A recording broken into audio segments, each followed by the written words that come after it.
Today, we're going to be talking about a legend about a man who supposedly met the devil and made a deal with him to change his life forever, become rich, famous, and successful. Robert Leroy Johnson was an American blues musician and songwriter. His singing, guitar playing, and songwriting on his landmark 1936 and 1937 recordings have influenced basically all generations of music since then. Now, although his recording career spanned only about 7 months, he is recognized as a master of the blues. And as a traveling performer who played mostly on street corners, in juke joints, and at Saturday night dances, Johnson had little commercial success or public recognition while he was actually alive, like most of the greats, sadly. He only had 2 recording sessions, both produced by Don Law, one in San Antonio in 1936 and one in Dallas in 1937, then produced 29 distinct songs. Now, these songs, recorded solo in improvised studios, were the sum of his recorded output. Now, most were released as 10-inch, 78 RPM singles from 1937 to 38, basically right after his death. And other than these recordings, very little was actually known about his life outside of the small musical circuit in Mississippi Delta, where he basically spent most of his lifetime. Now, much of his story has been reconstructed by researchers. Johnson's poorly documented life and death have actually given rise to a bunch of legends. The most often associated with him is that he sold his soul to the devil at a local crossroads in returns for musical success. Now, Crossroad Blues, more commonly known as just Crossroads, is a song actually written by Johnson. He performed it solo with his vocal and acoustic slide guitar in the Delta blues style. Now, the song has actually become a part of Robert Johnson's mythology as referring to the place where he sold his soul to the devil in exchange for his musical genius, basically to become successful. The legend goes that as a young man living on a plantation in rural Mississippi, Johnson had a tremendous desire to become a great blues musician. Now, one of the legends often says that Johnson was instructed to take his guitar to a crossroad near Dockery Plantation at midnight. There, he was met by a large being thought to be the devil, and basically the devil took his guitar, tuned it, played a few songs, then returned it to Johnson, giving him the mastery of this instrument. The story of the deal with the devil at the crossroads mirrors the legend of Faust. In exchange for his soul, Johnson was able to create the blues for which he became famous, basically this crossroad blues. The story was originally associated with Delta blues musician Tommy Johnson, to whom Robert Johnson was actually not related to, despite having the same last name. So yeah, it is definitely a little weird that 2 people with the last name Johnson both kind of have the same exact story of selling their souls at the crossroads near this Dockery Plantation. Yeah, basically, I don't know. That is a very weird coincidence.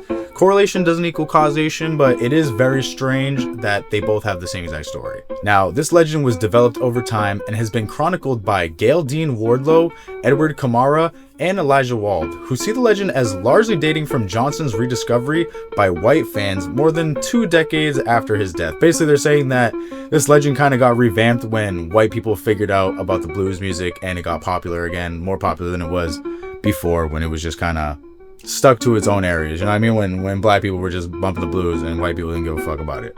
Son House once told the story to Pete Welding as an explanation of Johnson's astonishingly rapid mastery of the guitar. Now, other interviewers failed to elicit any confirmation from House, and there were 2 full years between House's observation of Johnson as basically a novice and then as a master, so there was some time in between it.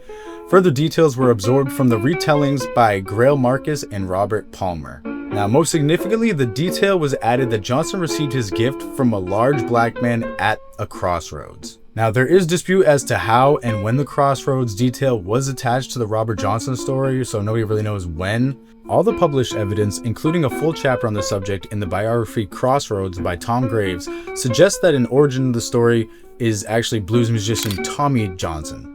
This story was collected from his musical associate Ishman Bracey and his elder brother Liddell in the 1960s.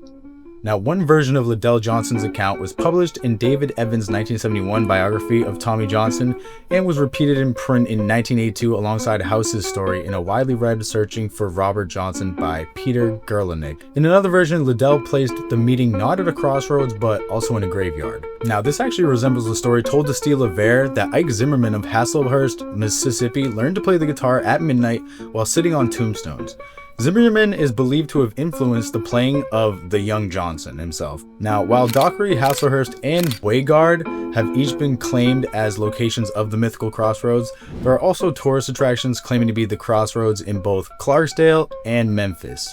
Yeah, so there's been a bunch of different places who have actually claimed to have the crossroads in their city or town, but nobody knows exactly where it is. Residents of Rossdale, Mississippi claim that Johnson sold his soul to the devil at the intersection of highways 1 and 8 in their town. A couple other cities claim that it was in their town. Nobody really knows. Nobody even knows if this actually even happened or if this was all just influenced by Ike Zimmerman, basically, who used to go to the graveyard at midnight and play, and that's how he learned to play guitar. Nobody really knows what's true or not. But it is true that within a very short amount of time, basically Johnson went from basically not knowing how to play the guitar that well at all to one of the legends of blues altogether. And this legend is actually still inspiring people, stories, movies, books, etc. to this very day.